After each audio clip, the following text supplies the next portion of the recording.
Welcome to the World History 1 lecture series. At the end of each slide there will be a 10-second delay. Use this time to pause the presentation and complete your notes. When you are done, push play and you will move forward. This lecture will begin in 5 seconds.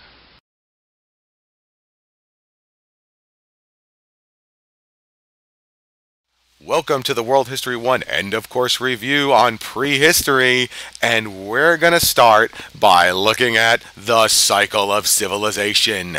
You learned this year that civilizations are established, civilizations develop, civilizations sustain themselves, civilizations develop differently, civilizations rise and fall, and civilizations rebuild. You also learned that there are non-traditional civilizations in places like Japan, Africa, and the Americas. Now we're going to combine what we learned in the cycle of civilization with the actual civilizations that we talked about. Unit 2 looked at ancient river valley civilizations. That was topics 2.1 to 2.7. Unit 3 looked at ancient India. That's topics 3.1 to 3.3. Unit 4 looked at ancient China. That's topics 4.1 to 4.3. Unit 5, Classical Greece, topics 5.1 to 5.9. Unit 6 and 7, Rome and Byzantine. That's topics 6.1 to 7.3. And then units 8 and 9 were Islam, the medieval era, and the Renaissance. Topics 8.1 to 9.9. And our three non-traditional civilizations are scattered amongst these units. But before we can talk about any of this, we've got to go all the way back to the beginning to Unit 1, the prehistoric world. That focuses on topics 1.1 to 1.5. With that said, let's go to the next slide.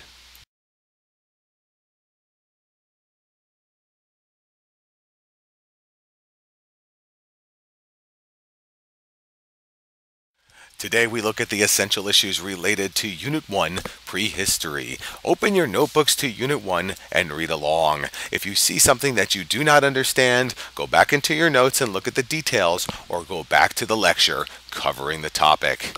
We start by defining time, topic 1.1, and the very first thing we learned was that the study of history unveils the complexity of human existence in the past and supplies insight into the present and future. In other words, we need to know what happened in our past to understand what's going on in our present and what might happen in our future. We also learned that the two groups that study history are archaeologists. They study past cultures, they are digging in the dirt, and historians. They study the past through research, they are looking at the books. Finally, we learned about the big split in time. We learned that BC equals before Christ, before he was born, and it's also known as BCE, or before the Common Era. We also learned that AD equals Anno Domini in Latin, or Year of Our Lord. That's also known as CE, or the Common Era. Remember, AD does not mean after death of Jesus. AD means the year that Jesus was born. It goes 3 BC, 2 BC, 1 BC, 1 AD, 2 AD, 3 AD. Go to the next slide.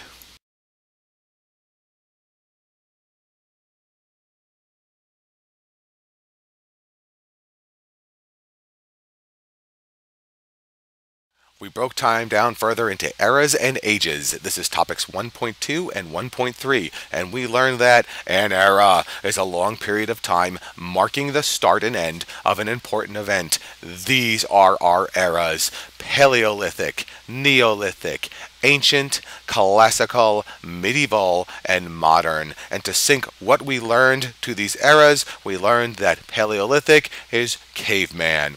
Neolithic is Neolithic man, or the agricultural revolution. Ancient is ancient river valley civilizations like Egypt. Classical, Greece, and Rome. Medieval was the Dark Ages and the Middle Age or High Middle Ages, and modern began with the Renaissance. We also broke it down like this: an age or period is a large interval of time with a definite characteristic. Here are our ages. We had the prehistoric ages, which were the Old and New Stone Age. We had the Bronze Age, the Iron Age, the Medieval Age, and the Renaissance. And while these things don't fit perfectly, here's how you take what we learned and put it into these ages. Prehistoric ages: Old Stone Age, Caveman; New Stone Age, Neolithic Man or the Agricultural Revolution; Bronze Age, Ancient River Valley Civilizations; Iron Age, Greece and Rome; Medieval Ages, Dark Age and Middle or High Middle Age; and the Renaissance. Go to the next slide.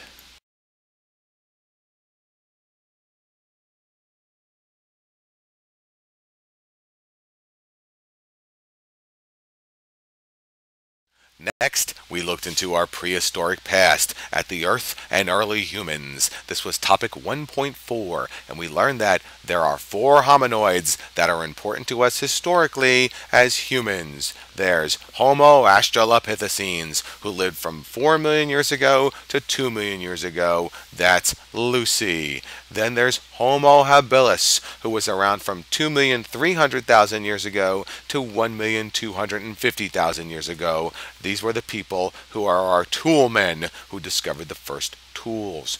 Homo erectus lived from 2 million years ago to 300,000 years ago. These are the folks who learned about fire, our fire starters. And then there's us, Homo sapiens. We trace our roots to Eastern Africa between 400,000 to 100,000 years ago. We are also known as humans. We also learned that the Earth's climate changed and helps humans flourish and migrate, beginning in 100,000 BCE and ending around 15,000 BCE. We started in Eastern Africa and we spread throughout the world, ending up in South America. Go to the next slide.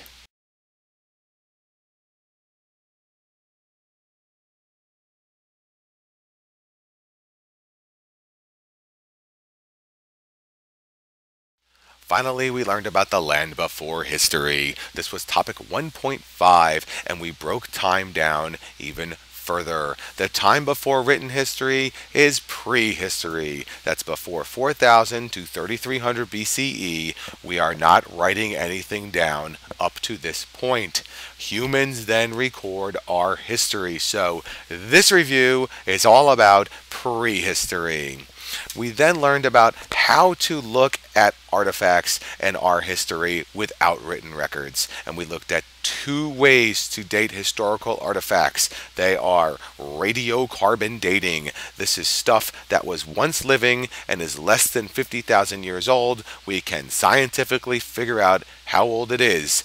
And representative site dating. This is looking at one site and comparing it to another site to see if they are similar. If they're similar, they're probably from the same age. Finally, we looked at the Old and New Stone Ages. Paleolithic humans. Old Stone Age humans lived in clans, were nomadic, developed oral language, created cave art, used fire, and developed simple tools. Around 10,000 BCE, we begin to see Neolithic humans who were part of the agricultural revolution and planted seeds and harvested crops, built shelters, domesticated animals, invented the pottery wheel and made containers, weaved cloth for clothes, and used both advanced tools and animal-drawn carts. In other words, Neolithic humans bring us to the doorstep of civilization. That's it for this lecture, and I look forward to seeing you in class.